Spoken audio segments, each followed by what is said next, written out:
the question I want to ask you is just, let's start from the beginning and say, you know, when did you first start dating? When was that first age? I was 17. Mm-hmm. I mean, I will just end up throwing like a whole bunch of random stuff out there, so feel free to stop me. Yeah. You know, the parents saying you're not allowed to date till you're 25. I mean, that was my rule. Going into high school, they didn't realize I applied to a co-ed high school. They just assumed that I would have picked an all-boys school.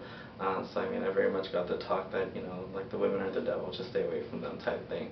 But I dated at 17, met her through a mutual friend, and that was in my Vietnamese circle. So I had a Vietnamese circle based on Vietnamese Saturday school, so our heritage school, as well as my parents. They kind of met with other kind of married couples, so you know, they take the kids along on weekends, and that's how we got to meet other people.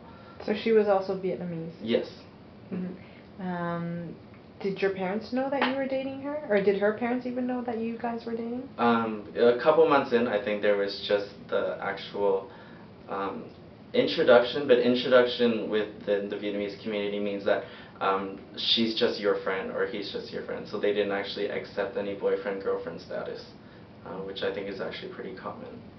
What about, how did you guys act around other Vietnamese people? Okay. Well, we only met in, I guess, social circles, so our only opportunities to meet most of the time, because at the time I was 17, she was a 2-hour bus ride away, which is only about 15-20 minutes drive. So I mean, at that stage, you know, taking public transportation, you feel like an idiot, or the only places you can meet really is at the mall. That community events and social events between the Vietnamese community, to an extent that was part of our social life, as much as we either dreaded the themes or the reasons why. It was just an excuse to get a whole bunch of young people together. So that was a positive and gave us opportunities to see each other. Okay. How about like, I was told PDA, public display of affection.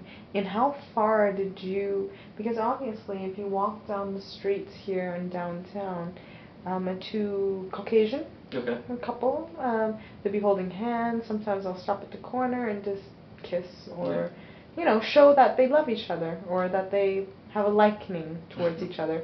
How far did that go as PDA for you at the age of 17, correct? I guess kind of no PDA. I mean, at, you know, the furthest we'd ever be around with our friends is holding hands. And I mean, a lot of times it'd be, oh, we'll be walking by ourselves, and then once you see our group of friends, okay, hands away. So I think that's pretty much okay. I guess it's just a mentality. We all kind of assume things are going on, which is totally acceptable, but there is no showing of it. So I mean, nobody wants to see it, and we feel uncomfortable doing that in public. So very much when you're alone it's different, but when you're in a group of friends, I think we respect the social circle, and we don't want to make it awkward for other people. So that's kind of where we are.